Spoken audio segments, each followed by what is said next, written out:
जिसे बहुत दोष लगता है, तो उसको शरणागति भाव में चला जाना चाहिए। जहाँ पे अधिक ऐसे विकार उत्पन्न होते हों, ऐसे कर्म हो जाते हों जो अनुचित है, वहाँ शरणागति भाव में मनुष्य पहले ही चला जाए तो ये विकार और अनुचित कर्म धीरे धीरे कम होने लगते हैं।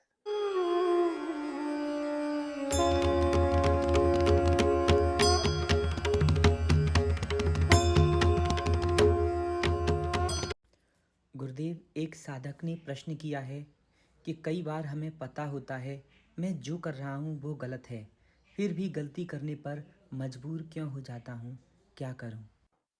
प्रश्न बहुत अच्छा है। साधक को पता है कि ये गलत है, गलत है, फिर भी विवश होकर के वो गलती कर रहा है। ये एक और गलत है, समझ गए ना। अगर वो साधक है, साधक नहीं है, वो जो ऐसा करते हैं ना, वो साधक नहीं होते। वो एक व्यवहार में और सोचते हैं कि चलो मैं भी ऐसी कर लूँ, मैं भी माला कर लूँ, मैं भी भजन कर लूँ, मैं भी साधना कर लूँ,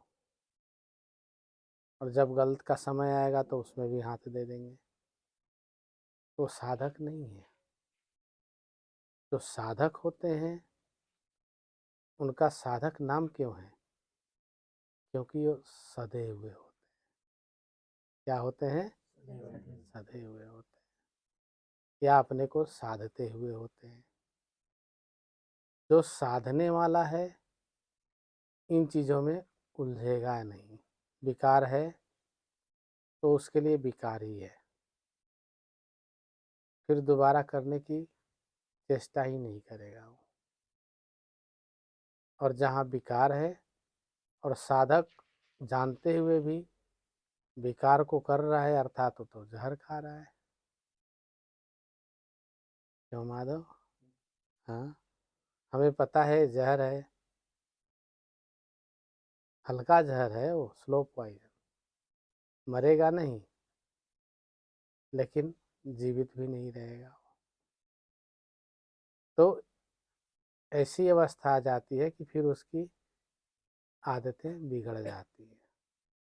फिर वो क्या सोचता है कि अरे देखो, मैंने भजन भी कर लिया और विकार का कोई प्रभाव भी नहीं हुआ। ऐसे लोग फिर लंपट बन जाते हैं। क्या बन जाते हैं? लंपट। फिर वो इधर का मजा तो लेते ही हैं और फिर उधर जाके माला फेर लेंगे, बोलेंगे हो गया, सब क्लियर है। समझ रहे हैं ना?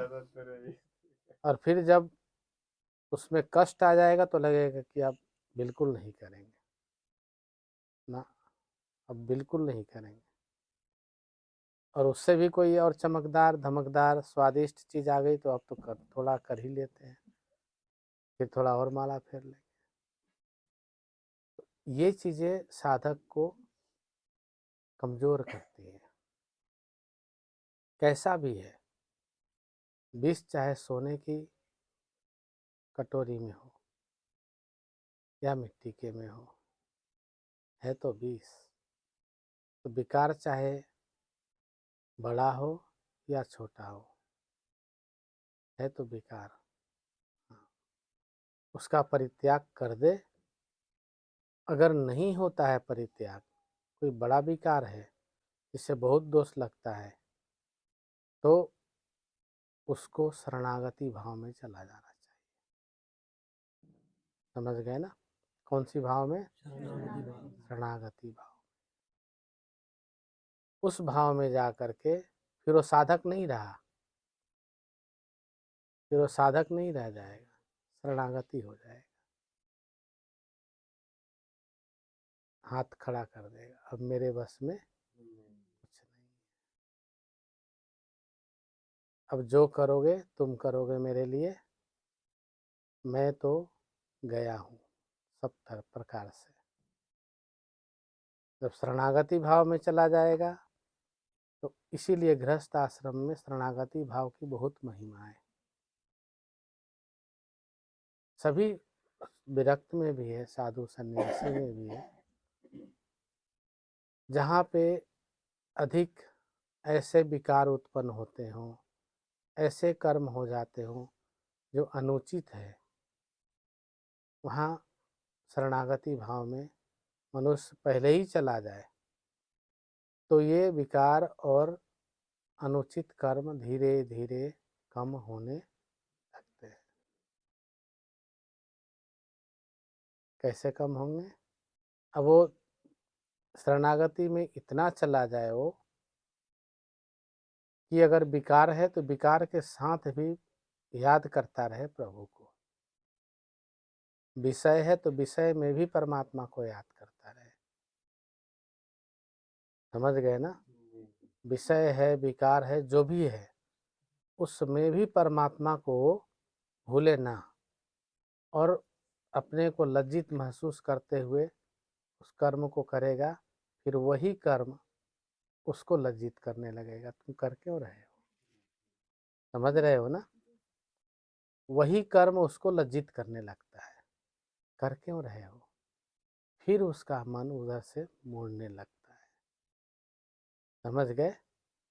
जब मन मुड़ने लगेगा उससे, तो ये सहज साधना है, सहज में हटेगा वो। उसको हटाओगे तो नहीं रुकेगा, वही मुँह मारेगा वो। जब शरणागति भाव में चला जाएगा और उस कर्म को करते हुए लज्जा पूर्ण भी भगवान को, हे प्रभु हम आपकी शरणागति में हैं, हम पे दया करिए, कृपा करिए, तो इस प्रकार से मनुष्य चाहे तो शरणागति भाव में जाकर के भगवान से आर्त भाव में प्रार्थना करे, हे दीनबंधु, हे स्वामी, मैं किसी योग्य नहीं हूँ, मैंने सारी योग्यता को त्याग दिया है, लेकिन मैं आपका शरणागत हूँ। और आपका स्वभाव है, आपके शरण में जो भी आ जाता है उसका आप परित्याग नहीं करते। मैं नहीं जानता आप कहाँ हैं, किधर हैं, कैसे हैं, बस मैं जानता हूँ आप मेरी बातों को सुन रहे हैं। इतना ही पर्याप्त है, इतना ही पर्याप्त है। इसी से दुर्गुण जो है धीरे धीरे धीरे धीरे मनुष्य को छोड़ने लगता है। मनुष्य छोड़ने में असमर्थ है, लेकिन जब दुर्गुण ही आपको छोड़ने लगेगा तो आप सुरक्षित निकल जाते।